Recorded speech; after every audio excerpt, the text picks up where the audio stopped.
Salut les Moldus, j'espère que vous allez bien.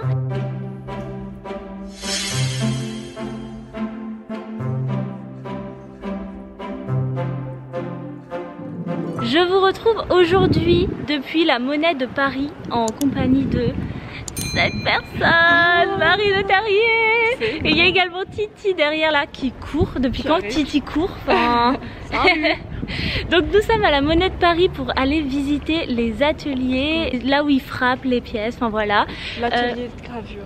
Pour voilà, les ateliers de gravure pour les pièces Harry Potter notamment, puisque vous avez vu il y a quelques mois, il y a des pièces Harry Potter qui sont sorties et aujourd'hui, ou en tout cas il y a quelques jours peut-être, ou je ne sais pas quand, en fonction de quand sortira cette vidéo, mais il y a désormais une série 2 des pièces de la Monnaie de Paris qui sont disponibles, donc je vous les présenterai en fin de vidéo. Mais voilà, donc il y a des nouvelles pièces et on s'est dit que ce serait trop cool de vous emmener dans les coulisses puisque c'est pas ouvert au public, donc on a eu la chance d'être invité ici et on s'est dit que ce serait trop bien de vous montrer ça, donc voilà, je vous emmène avec moi.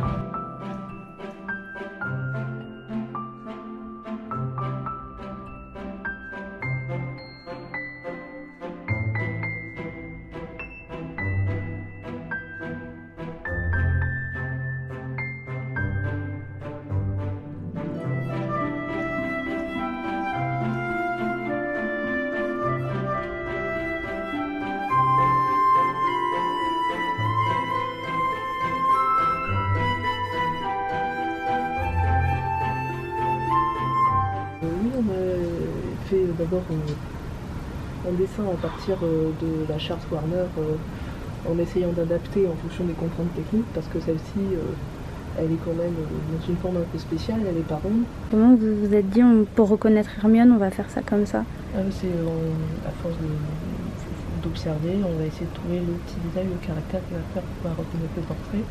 Donner le même sujet à tous les graveurs, enfin Hermione à part tous les graveurs, elle sera ressemblante mais un petit peu différente parce que tout le monde a sa manière d'interpréter les choses. Moi je suis Corentin Olivo, je suis graveur et je suis arrivé ici il y a 3 ans et demi. Nous on commence avec des intentions, des croquis, des dessins, jusqu'à sortir en fait un modelage et puis un outillage.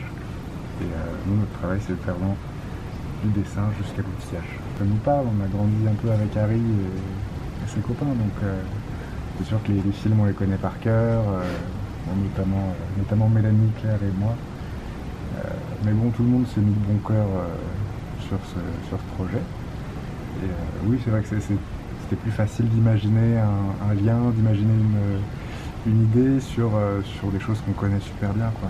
Créativement c'était vachement plus facile. Il y a quelque chose qui vous tenait à cœur sur ces pièces? C'était d'avoir une unité entre chaque, notamment pour la série des mini-médailles, c'était d'avoir une unité entre chaque personnage.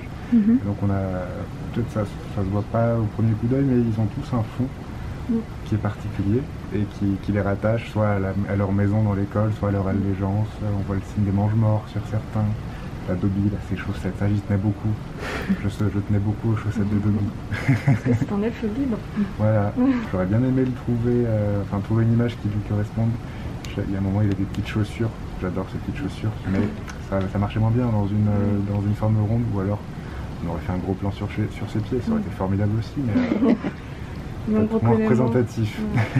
Donc là c'était pour une monnaie, 50 € il me semble, qui là est colorisée.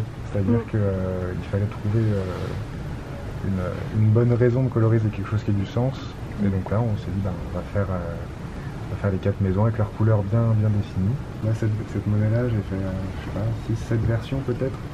À chaque fois, c'était des petites modifications. C'était, le chapeau, il est un peu grand. Le chapeau, il est un peu trop à gauche. Le chapeau, blabla. Là, on voit pas assez bien le lion de Gryffondor, forcément. C'était des petites modifications comme ça, même quand l'idée est validée, il faut ensuite ajuster jusqu'à ce que tout le monde soit content. Moi je suis Mélanie, je suis dessinatrice à l'atelier de gravure, donc j'ai pas de formation de gravure mais j'ai une formation en bijouterie joaillerie. Donc j'ai fait 6 ans d'études dans une école de bijouterie et après je me suis spécialisée en graphisme. Moi je m'occupe essentiellement de la créa en fait, de tout ce qui est créa, composition, monétaire, médailles, bijoux, enfin vraiment jetons touristiques, mini médailles, enfin tout ça quoi. Dans la collection des 10 € par exemple, il y avait 2 monnaies par film, 10 € par film, dont une non colorisée et une colorisée. Donc après, chacun a fait des propositions en fonction des films, parce qu'il fallait que ça corresponde aussi à chaque film. Donc en fait, après, le marketing et les ayants droit à la Warner décident en fait lesquels ils préfèrent et lesquels vont être colorisés, non colorisés ou pas. Il y en a une qui n'a pas été choisie. Je ne sais pas si je peux la montrer parce qu'elle n'a pas été choisie, peut-être pas trop, mais j'en avais fait une par exemple avec le basilic. Et là, je vois que vous travaillez au stylet directement sur la tablette. Oui, c'est quoi? C'est Photoshop? Photoshop, Illustrator.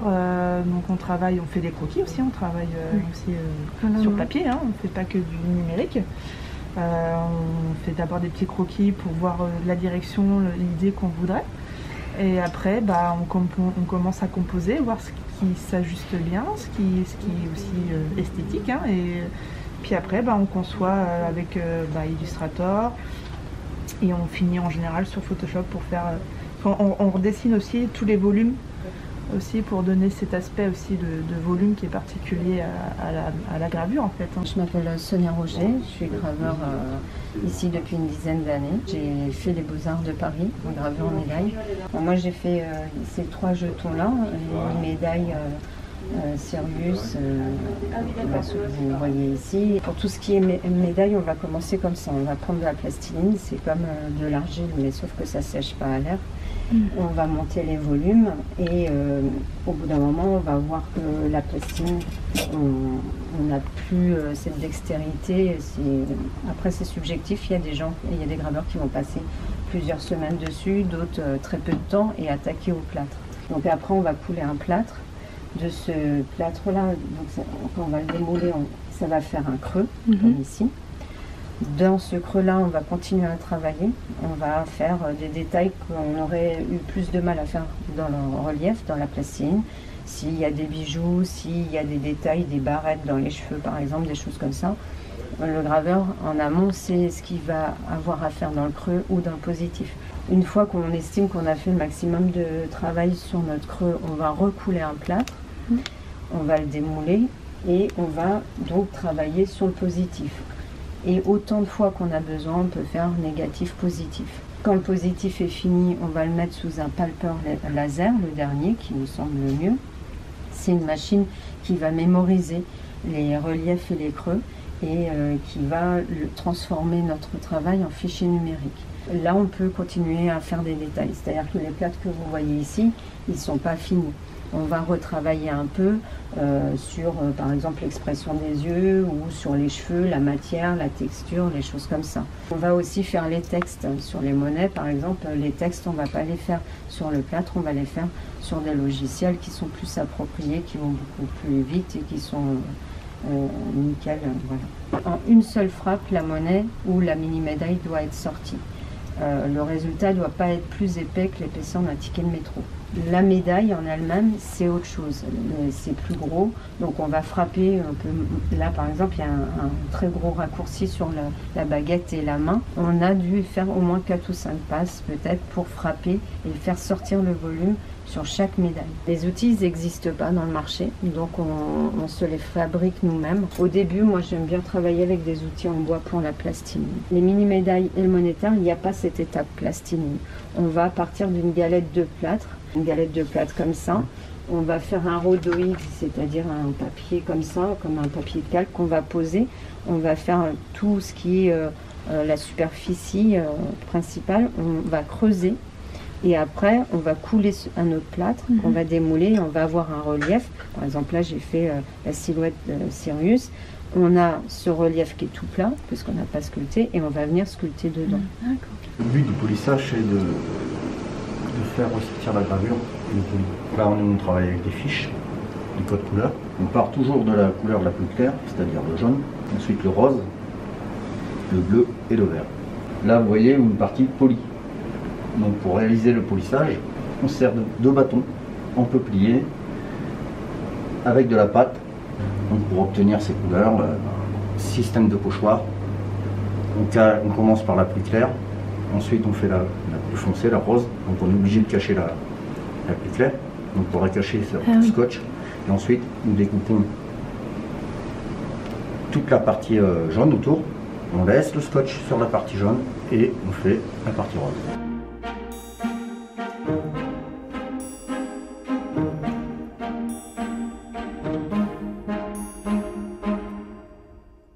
On se retrouve quelques jours après le tournage à la Monnaie de Paris. Écoutez, c'était une super expérience, ça m'a fait trop plaisir d'avoir l'opportunité de découvrir les coulisses de la création de ces petites pièces que l'on voit depuis maintenant quelques mois. Et figurez-vous que la Monnaie de Paris vient de m'envoyer les 9 nouvelles pièces de 10 € de la collection, donc on va les découvrir ensemble. Mais avant ça, j'ai une petite surprise pour vous. Il s'agit d'un code promo, donc le code c'est Hagrid, H-A-G-R-I-D, et avec ce code vous pouvez avoir un galion gratuit pour chaque achat et les frais de port gratuits pour tout achat supérieur à 50 €. J'espère que j'ai bien expliqué. Dans tous les cas, je vous le mets en barre d'infos avec le lien du site de la Monnaie de Paris et je vous invite à aller tester ce petit code si certaines des pièces qu'on va découvrir vous intéressent. Quand les pièces nous ont été présentées par la Monnaie de Paris, on les avait vues en format 3D, en format numérique, mais là on va les voir pour de vrai, donc ça va être trop bien. Donc comme pour la précédente collection, nous avons 2 nouvelles pièces par film plus une pièce spéciale. Donc on va commencer par Harry Potter et l'Ordre du Phénix. Là encore pareil que pour la première collection, nous avons une pièce tout en argent et une pièce colorisée. Donc la pièce tout en argent, c'est celle-ci.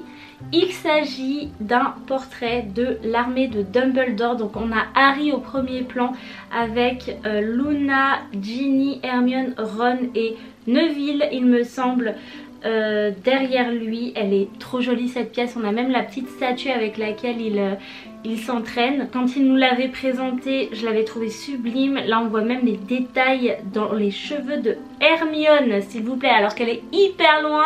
Et franchement je suis trop contente de la découvrir parce que l'armée de Dumbledore c'est une de mes parties préférées, tout livre Harry Potter confondu.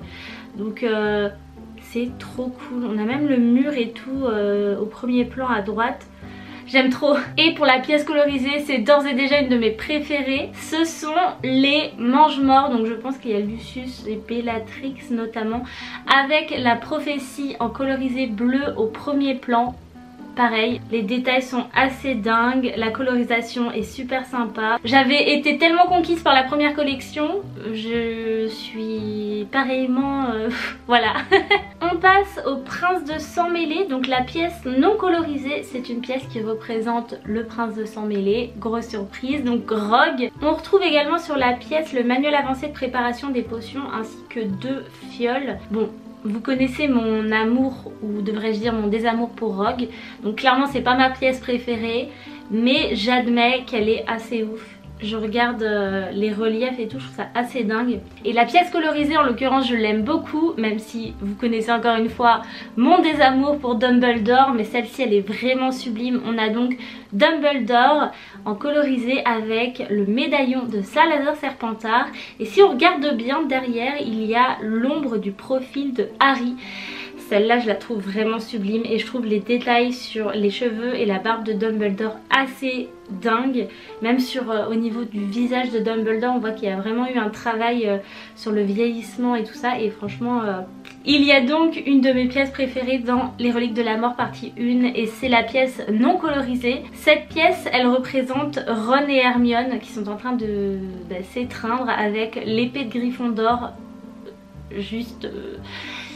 Ah, j'aime trop Ron et Hermione et là c'est vraiment un truc de ouf. Elle est trop jolie. Et la deuxième des Reliques de la Mort, donc la pièce colorisée, elle représente Hagrid et Harry pendant la scène des 7 Potter, donc dans la moto de Sirius. Et sur celle-ci il y a un travail qui est assez dingue qui a été fait, notamment sur les reliefs des nuages derrière eux. On voit quelqu'un sur un balai aussi derrière, donc peut-être un mangement ou je sais pas, mais les détails sont assez fous. C'est pas ma pièce préférée celle-ci, mais j'admets qu'elle est quand même ouf. On passe à Harry Potter et les Reliques de la Mort, deuxième partie. Donc la pièce non colorisée, c'est une nouvelle pièce du trio. On avait déjà eu une pièce du trio dans la première collection, mais là on les retrouve dans leurs vêtements du 8e film avec le sigle des reliques de la mort devant. Donc celle-ci elle est vraiment très sympa. Et la dernière, c'est une pièce qui représente l'affrontement de Harry et Voldemort avec la baguette de Suro entre eux deux. Donc cette image en l'occurrence c'est une image qui est très connue et voilà, elle est colorisée. On a un arrière-plan noir avec la baguette de Suro en marron. Ce qui m'impressionne avec ces pièces, c'est qu'on reconnaît vraiment les visages des acteurs, les visages des personnages. Il y a un travail qui est assez fou. On reconnaît pas simplement Harry parce que c'est celui qui a des lunettes, non, on reconnaît Daniel Radcliffe sur la pièce et c'est ça que je trouve assez dingue. Et on passe à la dernière pièce de cette nouvelle collection, donc c'est la pièce un petit peu bonus et elle représente le château de Poudlard et l'emblème de Poudlard, donc elle est colorisée celle-ci. Donc on retrouve les 4 maisons avec leurs couleurs et le château de Poudlard qui est... genre il y a des détails dans l'eau s'il vous plaît. C'est un truc de ouf et maintenant que j'ai vu comment ils les font, je trouve ça d'autant plus ouf parce que ils font ça sur donc un format qui est beaucoup plus grand, mais le fait que les détails se retrouvent sur la pièce, ben ça veut dire qu'ils ont des outils qui sont quand même hyper précis. Enfin bref, je trouve ça assez dingue et celle-ci c'est une de mes préférées clairement. Moi quand il y a Poudlard de toute façon je suis déjà vendue. Mais voilà les moldus, on arrive au bout de la présentation de ces pièces. J'ai encore une, ou devrais-je dire même des surprises pour vous, c'est que ces 9 pièces, je vais vous les faire gagner sur mon compte Instagram. J'ai d'ailleurs déjà lancé le premier concours. Donc si ça vous intéresse de participer à ces concours, je vous laisse mon compte Instagram en barre d'infos, en sachant que je vais vous les faire gagner séparément de manière à ce qu'il y ait plusieurs gagnants et pas uniquement un gagnant qui remporte les 9 pièces.